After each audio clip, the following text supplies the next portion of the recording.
Ever wonder what it is about news today that makes Americans lose their minds? We asked the expert.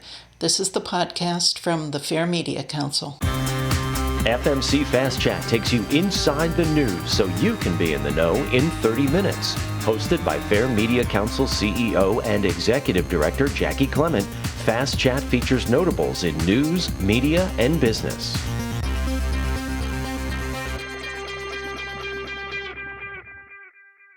I'm Jackie Clement, and trust is the topic of today's Fast Chat, and in particular, whether or not you trust the news. So joining us is Dr. Benjamin Toff, who leads the Trust in News project as a senior research fellow at the Reuters Institute for the Study of Journalism.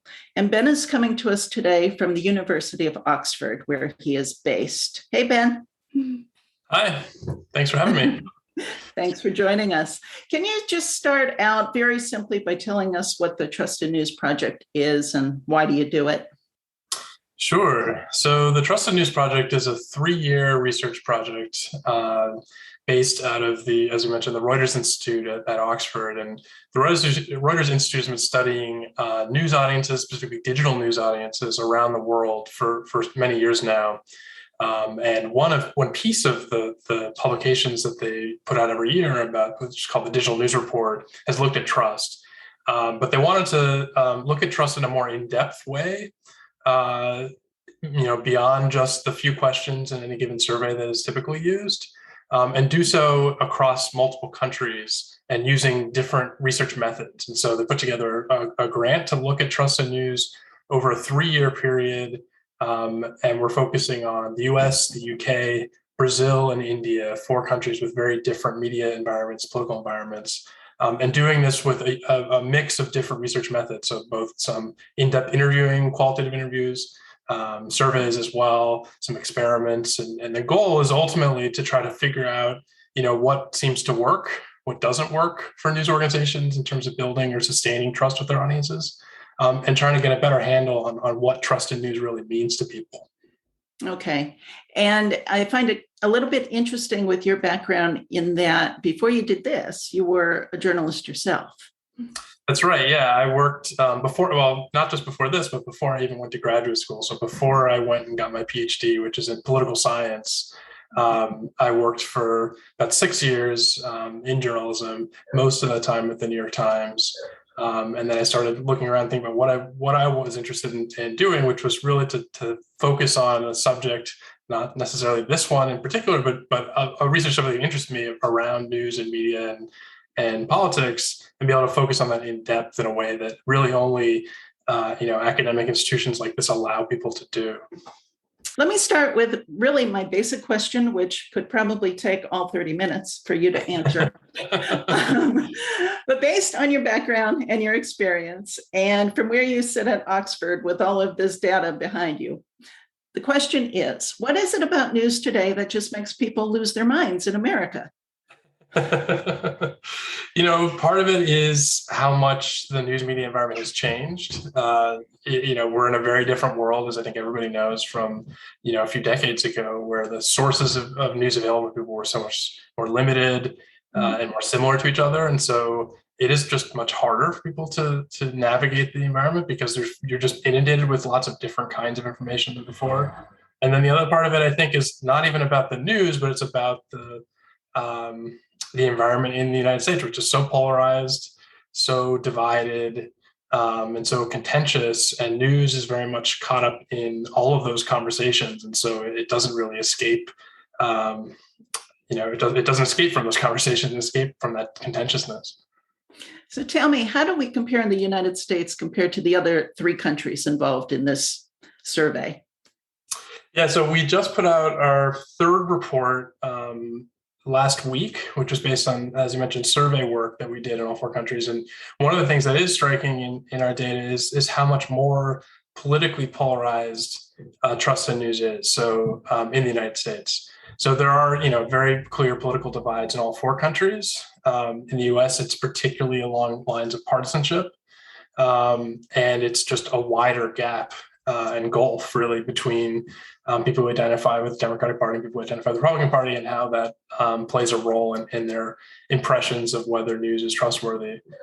Part of that is, some very prominent politicians in the U.S. who've contributed to those perceptions about the press. Some of it is, when people are thinking about news, they're thinking about cable news, which is very partisan and divided. And part of it is people's exposure to information, including news on social media, which is also very polarizing and partisan. And so all of that is really, I think, to a level even beyond what you see in other countries, just very much on display in the US. So how do you measure trust? And I guess really the point of my question is, are we really looking at trust right now, or are we looking at distrust more than anything? That's something that we focused on this a little bit in our first report, but there is a difference between what trust is and what distrust is. They're not just, distrust isn't just kind of the flip side of trust. There is a strong emotional component to what trusted news means. And to some extent, we haven't tested this formally yet, although this is one of the things we want to do in the project, that emotional component may play a stronger role in distrust than trust. For a lot of people, one of the things we focus on in our survey data, the people who are least trusting, as in have the least amount of trust towards news organizations in their countries, they're not necessarily, the same people who are most vocal and, sort of visible critics of the press. They're often people who are much more disengaged. So we call them more indifferent towards news. And they're not really differentiating much between the different sources that they're encountering, in part because they're less familiar with them. They have less of a sense of, they have less experience conversing or knowing journalists personally. And they just they're less interested in news, less interested in politics often as well. And that's a kind of different category we call them the untrusting, than what we often focus on when we think about people who have deep distrust of news. Often those people who have deep distrust actually are selectively trusting of particular sources. Okay. So I'm wondering, though, what happened where it seems as though particular politicians are now trusted more than news outlets? How did that happen? Because it used to be you would trust anything other than a politician in life. And now suddenly they've taken the lead and people are gravitating toward what those individuals are saying over what news brands are bringing people. So how that happened? Yeah, I think it's always been the case that there's been a close kind of association between news and politics, and a lot of people's perceptions of what news is a lot of political information, current affairs, even though that's actually not what most news focuses on. But people have that as a strong association, and as people become increasingly polarized, at least in the United States, along partisan lines, their kind of lens through which they interpret the news is very much bound up in those political and partisan identities. And so bad news for a candidate that you are really passionate about, or your political party that you believe is so deeply intertwined in your own identity, it has a sort of visceral effect on people. And so it becomes very much bound up in their entire sort of orientation towards political life. It's not necessarily the fault of the news, although there's probably ways in which certain news organizations have contributed to it. But it's, I think it's more of a kind of symptom of the way in which politics, at least for the sort of hyper politically engaged segment of the public, are encountering the media these days. I think the other piece of it that's worth noting is that there are, for a lot of people, the way the media about it has changed. It's allowed politicians to speak directly to their supporters or put out video. They have a sort of much closer connection to their supporters and their political party than many journalists do and many news organizations do. And so I think that is a different dynamic than we've seen in the past as well, where people are actually able to keep up with what their favorite candidate is doing day to day without necessarily relying on reporters and editors to make their own sort of judgments about it. And I think that plays a big role as well in terms of the way that people are evaluating the information that they're reporting independently. Okay.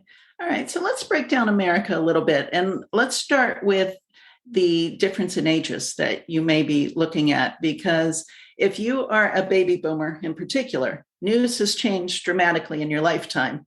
And a millennial, what they think of news is nothing at all like what a baby boomer will think of news, because the millennials didn't have the history and they don't remember when people had to actually drive home to turn on a television at an appointed time to see what happened that day. So in your study, how do you see differences happening with the generations? Yeah, I mean, I'll just say, I'm actually in the millennial age range myself, and so I think actually many millennials are sort of in the between space, where I'd say a lot of the students that I've taught are who are Gen Z. They're the ones that actually don't remember a world before 24/7 updates on their phones. Whereas for me growing up, that was that I have distinct memories of those changes happening. But I think one of the things that we find in our study, using the kind of way that we've classified people as untrusting versus selectively trusting or generally trusting towards news brands, is it's actually older people across all four countries that tend to be most untrusting. So that younger age group tends to be somewhat more trusting of the set of brands they're encountering. Part of that may be bound up in the way that so in the US at least, older people also are more likely to be Republican, more conservative, and so there's a political dimension that explains it. But that political dimension actually doesn't map on to what we're seeing in other countries necessarily. And so it is sort of striking that younger generation tends to be the ones who are somewhat more trusting. And it's not, we don't actually know entirely why yet. I mean, some of it may be related to the forms of media that people are using, or tend to be using more social media, more WhatsApp in Brazil and India. And there may be some degree of kind of giving sort of benefit of the doubt to some of the organizations, or it may be that they're actually differentiating between legitimate news organizations from everything else they're seeing on those platforms, since they are more trusting for that reason. It's hard to know at this point. That's one of the things we want to sort out in a little more depth as the project goes on. We're only in year one of 3. Okay. All right. Any difference between male and female?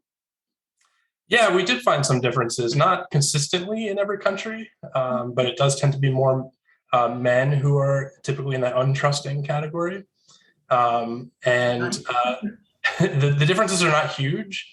So it's possible that some of this is just due to differences in response styles, where men may be sort of more likely to state a negative view in the survey. It's one of the things that we don't have a clear explanation for why we see this difference, and it's not consistent in every country. I think in the US, there was not a major gender difference. Okay. All right. And what about geography? There's the idea of geography as destiny. How does where I live impact how I feel about news? Yeah, we do find a pretty striking pattern when it comes to geography. I mean, there's some kind of regional differences from country to country in terms of parts of those countries that tend to be, we find more sort of overrepresentation of that untrusting group. But we also find, at least in India, the US, and the UK, people who are sort of farther away from those urban centers, so either in rural areas or small towns, we do find much higher disproportionate levels of that untrusting population. Again, they also tend to be places, those, at least in the US, those also do tend to be places where people are somewhat less likely to have college degrees, do tend to be older. And so some of these things are kind of intertwined with each other. And we haven't done the additional kinds of statistical analysis that we want to do after this portion has been published, to see whether those things, even if you control for some of those differences, do those differences still persist. And I suspect that the geographic ones we're seeing actually will, because it's a really striking pattern, at least across 3 or 4 countries. And I would imagine a digital divide also plays into that. Absolutely, yeah. The digital divide, and also, the other thing I spoke of earlier about the kind of experiences that people have getting to know journalists either personally or just being interviewed for news stories. a lot of the major news organizations are based in those urban centers. And so it makes some sense that it feels more distant to people. The focus of the coverage is also typically more focused around what's happening in those big urban areas. And so people just feel somewhat more disconnected and more ultimately indifferent towards what they're publishing, because it doesn't seem like it has that much relevance to their day-to-day lives. Okay, let's turn it a little bit into, now we get our news from social media outlets. But part of the issue there is, especially if people aren't very tech savvy, the news is coming at them through Facebook, but not from Facebook. So it's coming from different sources, but it's often hard to track the actual source, right? Yeah.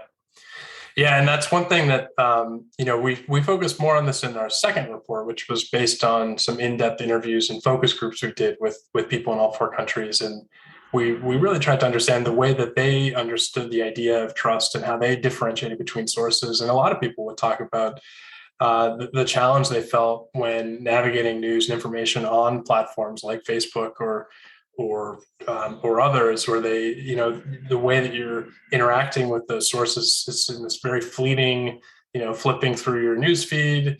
You spend a fraction of a second on each one. You don't get the same kinds of information about, what sources are credible unless you come to it with some pre-existing knowledge. And if that's the primary way that you're engaging with news, it's very easy to not sort of know which of those sources you can trust, unless you've sort of developed that set of, or that base of knowledge from, whether in school or from previous experience or using sources in other ways. What makes a news story that's published by one news organization different from some other digital source. And people have some kinds of rules of thumb they use, but ultimately what they told us was a lot of it is based on their sense of familiarity with the brand, the sense of history with the brand is big, especially, in the UK. A lot of people have very strong associations of having grown up with the BBC. And so they knew that they just had this sort of warm feeling towards it because it's what their parents have used and what they've grown up with. They couldn't really articulate exactly why their reporting was necessarily more trustworthy than another source.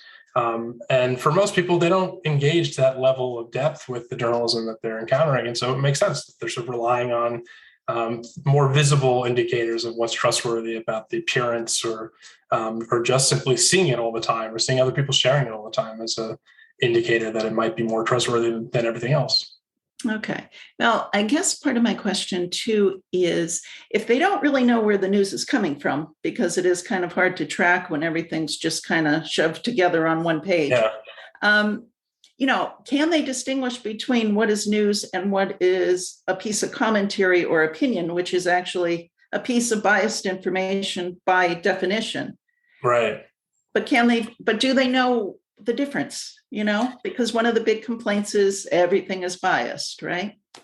Yeah. So, we asked a question about this on our survey, about how confident people were in at least their understanding of the difference between some of these terms, like, an op-ed or an editorial in a news story. And,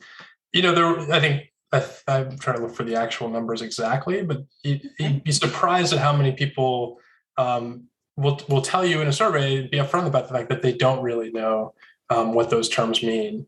And one of the things, despite the fact that we actually find fairly high, maybe higher than a lot of people would expect, levels of trust in news in general, or I should say information in the news in general, which is the slightly different way that we measured it. You get pretty high levels of people who have pretty cynical views about what it is that journalists are doing.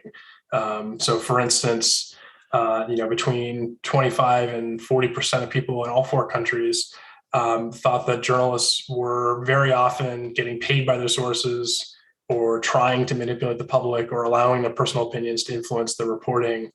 And we don't see much difference actually in terms of the degree to which people who are generally untrusting towards news or people who are generally trusting towards news hold these kinds of ideas. On that question about knowing the difference between a reporter and a commentator, only about under half of people in the US, UK, and Brazil, and about 70% of people in India said they were completely or very familiar with that concept, or the difference between an editorial and a news story. Only at 36%, 38% in the UK and Brazil felt like they were completely or very familiar with that. Half, or 63% in India, half, 49% in the US. So there's the level of understanding in general about what it is that journalists are doing overall is pretty low. And so I think it's absolutely, where there are fewer indicators of what's a news story versus what's commentary online, or frankly on cable news. Yeah. It is harder than ever before for people to know kind of how to separate those two. Sure. Yeah, we do find a printed newspaper has always been pretty good about labeling different sections. Mm-hmm.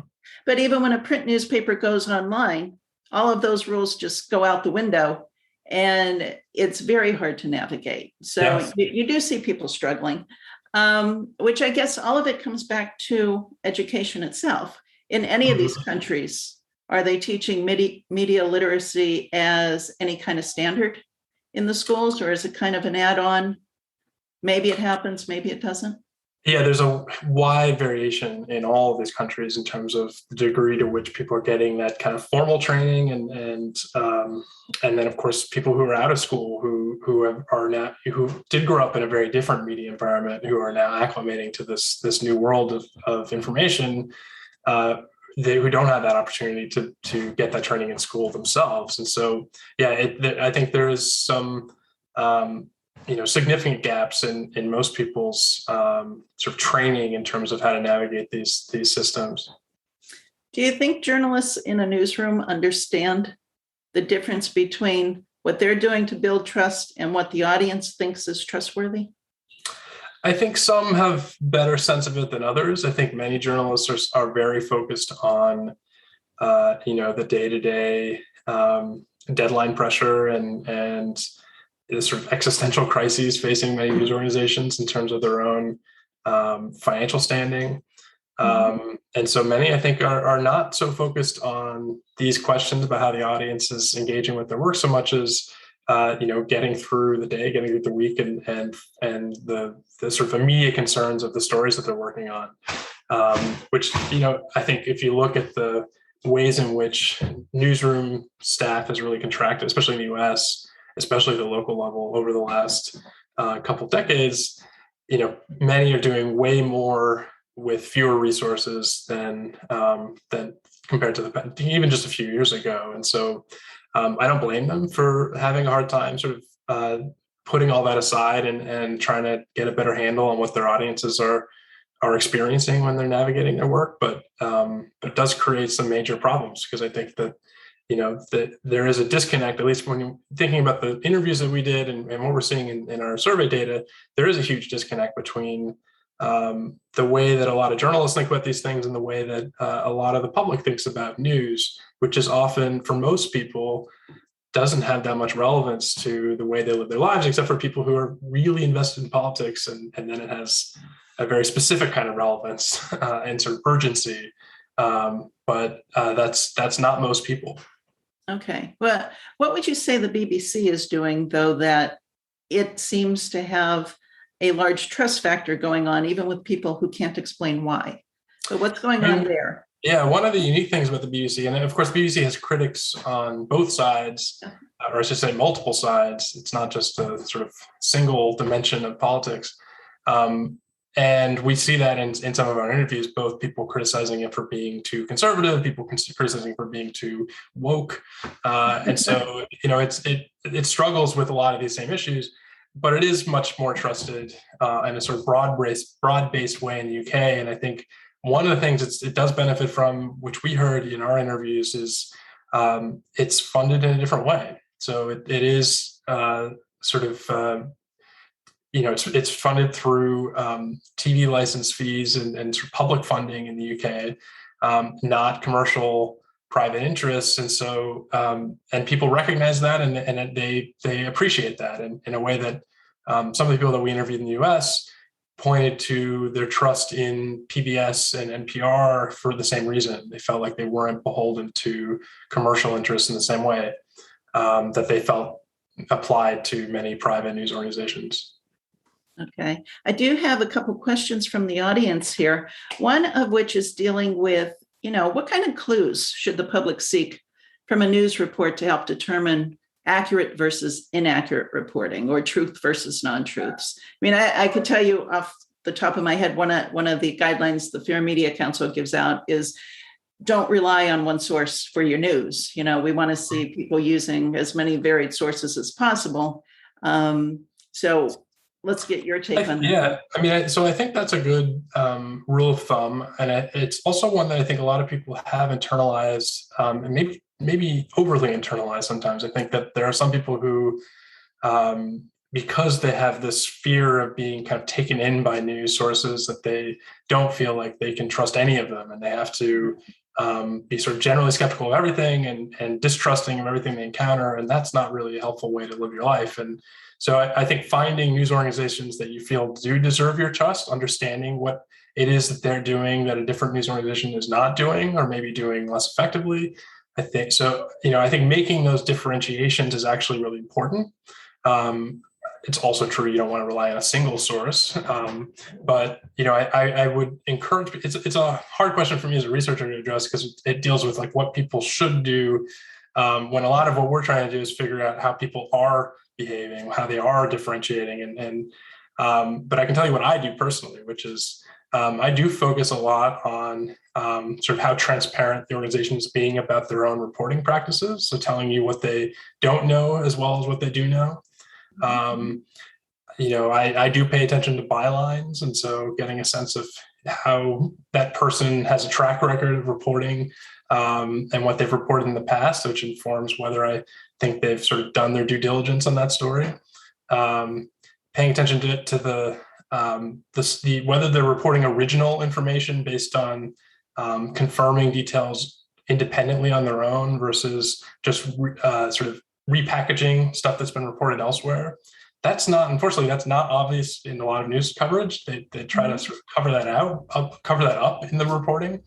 But often when they've done a lot of work, like they went to court to get some documents revealed, they'll make that very clear. And I think that's usually a good indication that this organization is, putting the resources towards reporting original information and not just relying on secondhand stuff that's been reported elsewhere. Yeah, and I also find kind of a newer guideline is a lot of the really reputable brands will come out and say we were wrong when they were wrong, and admit the error, where you won't find that happening everywhere.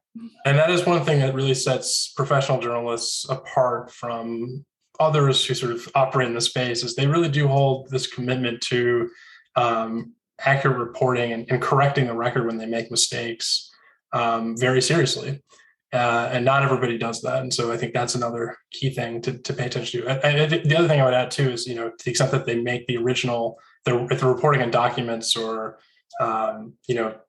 information that they can post the original source material to on their website, that's often a good sign. It's not, sometimes people do that sort of as a cover, but if they're doing that work and you can look at it yourself and sort of take some appreciation of the fact that they're going that extra mile to be transparent, I think that usually is a good indication that there is something that sets this organization apart from the other brands that you might encounter in your Facebook feed.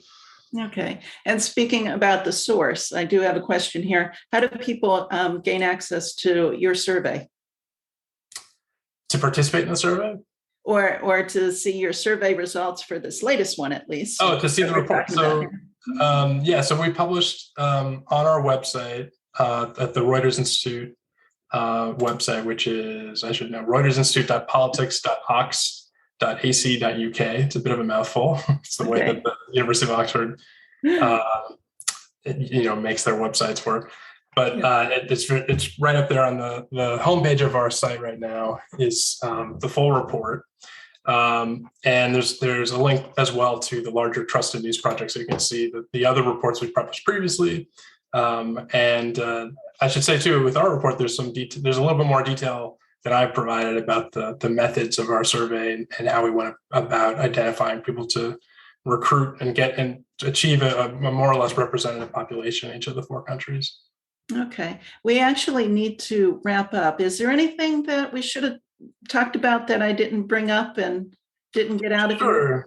I mean, one last thing is, we are really focused, or our hope with this project is eventually get to a place where we can test some possible interventions to see, ways that news organizations can try to build trust with their audiences. And so much, the different organizations have tried different things, but there's not a lot of empirical evidence about what actually works. And so that's sort of where we're hoping to go. So if you are, work for a news organization or have some connection to news organizations that are trying and experimenting with different things, we'd love to hear from you, because that is sort of where we hope to go with this project over the coming years. Okay, great. And you really do seem to enjoy the work you're doing. I do, very much so. Yeah. And how much do the students play into this? That's one of the nice things about my role. I have kind of one foot in this world, in this project here in Oxford, and then back at the University of Minnesota, where I'm on faculty at the Hubbard School of Journalism.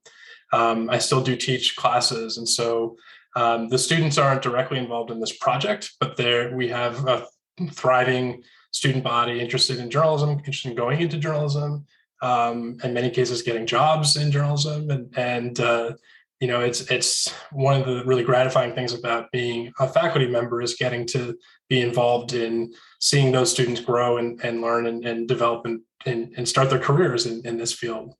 The Fair Media Council is a 501c3 nonprofit organization advocating for quality news and working to create a media-savvy society.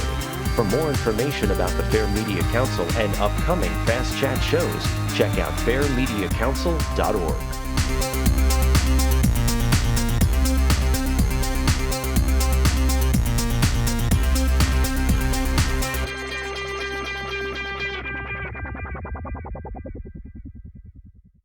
This podcast is a part of the C-Suite Radio Network. For more top business podcasts, visit c-suiteradio.com.